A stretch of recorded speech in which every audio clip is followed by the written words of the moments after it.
since we've written a substantial amount of stuff.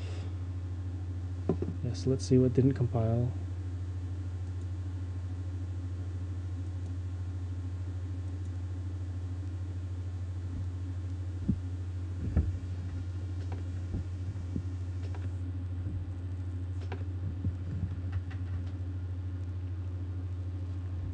Okay, it says case switch window size. I did type that, didn't I? Case. Oh, I got a lot of junk on my desk. I'm cleaning it up though.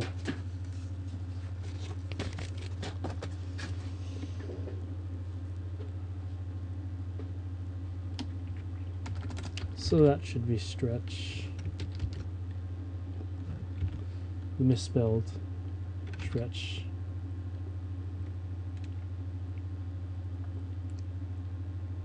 Alright, so that built. Let's test it out. So now it's still not going. It's going to stretch the low-pitched object because of the way we're dealing with things. Yeah, but this will be. Okay, we'll see what happens to that. Just turn up the volume.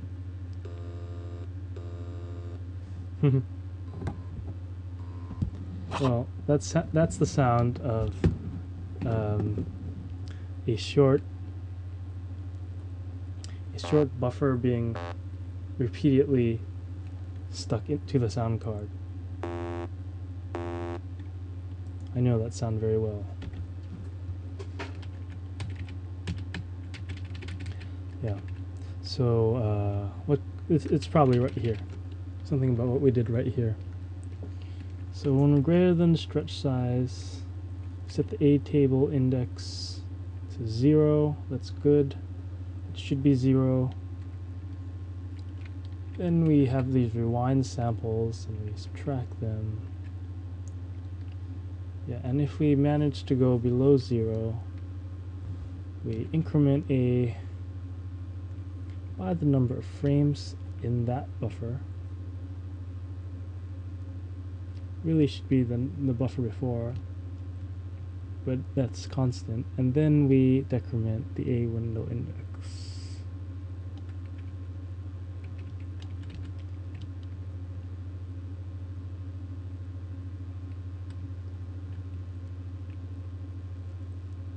I feel like I've debugged this code many times before, which is a bad sign if that's true.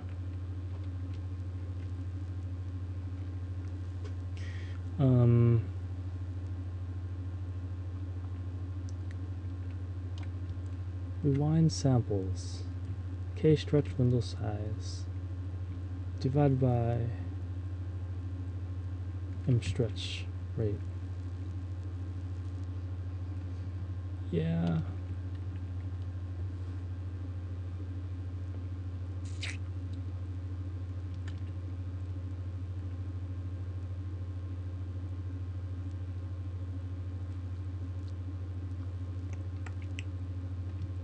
So somehow this is going back to the same thing every time. And if we go this far, somehow we're jumping back 2 instead of 1. But M stretch rate is 2, right? I'm pretty sure it's 2.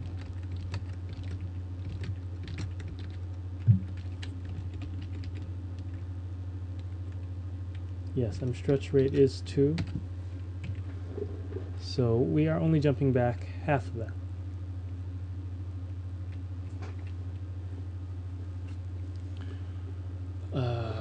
But why does it seem like we're jumping back more than that?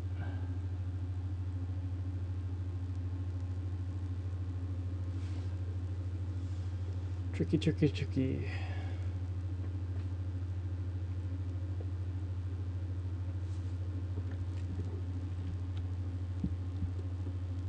No, I don't have the answer to that right now.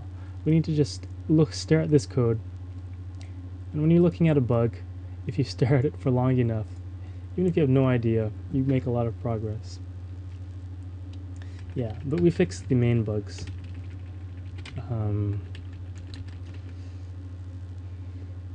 Yeah, but the current code runs, and you definitely just get a straight up sawtooth-like wavetable sound. So it's repeating the same stuff. I don't see why, though. Okay, there's one thing that is different. This should be 1.0 for now. This is the sample-to-sample increment. We want that to be 1 because we don't want a pitch shift. The way it was before, you get a pitch shift, and that's no good. So let's run it and see what we get. So I'm going to speak into the mic, and that will create the sounds on our iPhone. Let me show the debugger as well. Yeah. Hello, this is a test sound. So these guys are going to go into the effect object in the middle, and we should have a time stretch effect, but we'll see. Hello, test. Huh. So we are getting we are actually getting the correct thing now for some reason without changing any code. So I don't know why. I'm not even going to think about it because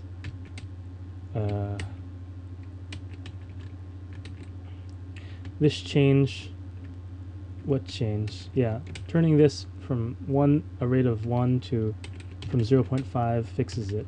And we always want 1 for now. We're going to do pitch shifting later, but right now we need time stretching. So the reason it's clicky is because we haven't fully implemented the time stretching stuff. I was using a one-window resynthesis technique, and I got to go back to the picture and get it cleared out. We want 2 of these windows overlapping at the same time, and we want an envelope within each that fades in and out. And that will take away this chopping thing that happens when we jump back. So this right now, what's happening, we're just using an A buffer. So we're going down the buffer half, and we jump back halfway and go down again and jump back halfway. And eventually this creates a long stretched out sound, but with a lot of clicks. And having these envelopes will smooth those clicks away. And to do that, you will need at least two simultaneous windows going. So I'm going to add the B window in. I need to make the same changes. So this stuff here, yeah, actually it's only from here. This one also need to get down here. And we're going to refactor this later into, oh, this already has a lot of stuff. What's that? Yeah, that's kind of a special case we're not going to worry about. Yeah, but that can just go there. We just have to be very careful when we copy and paste. Again, we're refactoring this maybe to use 3 or more windows.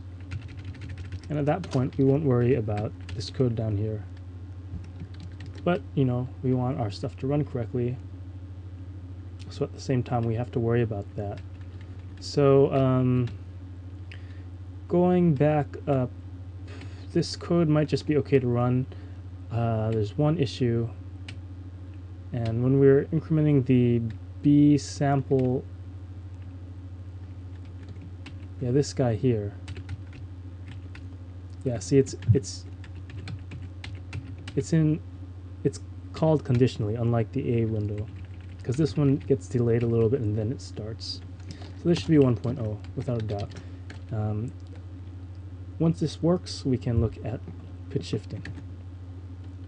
Pitch shifting, again, is just a combination of, well, the poor man's way is just a combination of resample and a time stretch effect. And that will get you a pitch shift.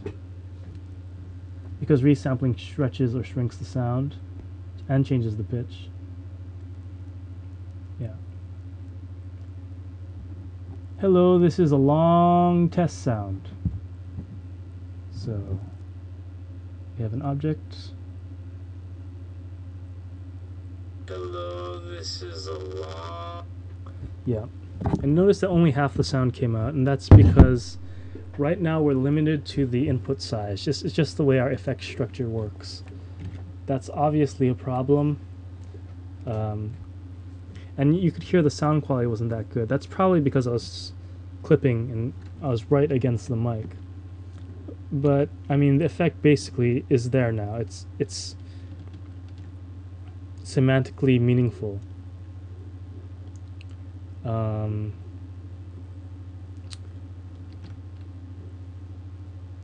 One second, I have to check the stream. I think the stream's down. No, it's still good. It seems like maybe my upload power is bogging out because it seems to cut out a lot. But what can you do?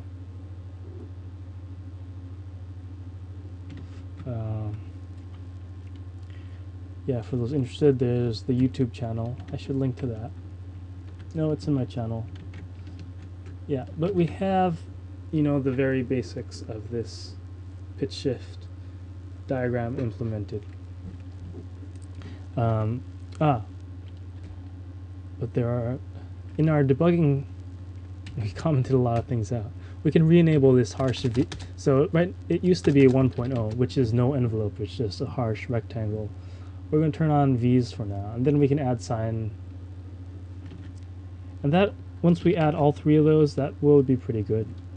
We're doing it one step at a time. So this is what the V envelope sounds like. And it's very easy to get the math wrong, but I think this is right. But if it's not, we'll get something interesting. So.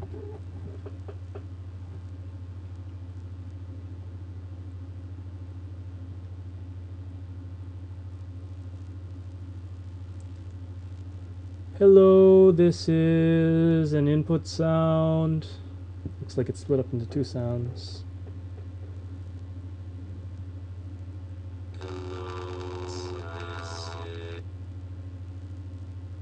Well, it's obviously worse than the original.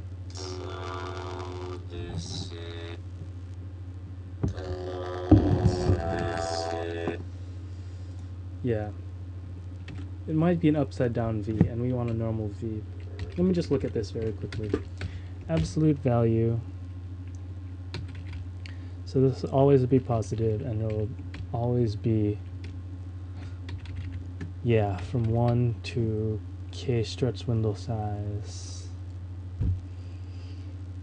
It's always be from 1 to 1. 1 to 0 to 1. That's what it looks like. And that's what a V looks like. And it's a float, so this division should yield a float. But 1.0 seemed to work a lot better. Let me double check that. Maybe my memory of 1.0 is a lot better than it really is. So going back.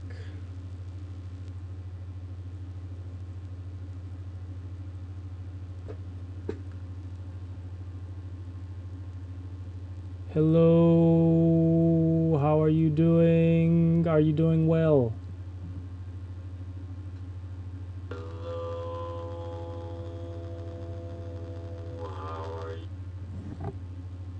Yeah, 1.0 sounds a little bit better. I mean, using a V is pretty unheard of for these kind of techniques.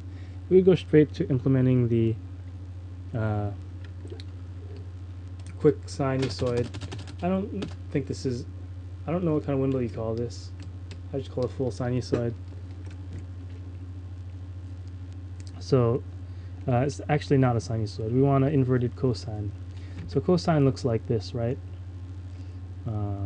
Maybe I'll get a new, save this. This is, what is this? Pitch shift.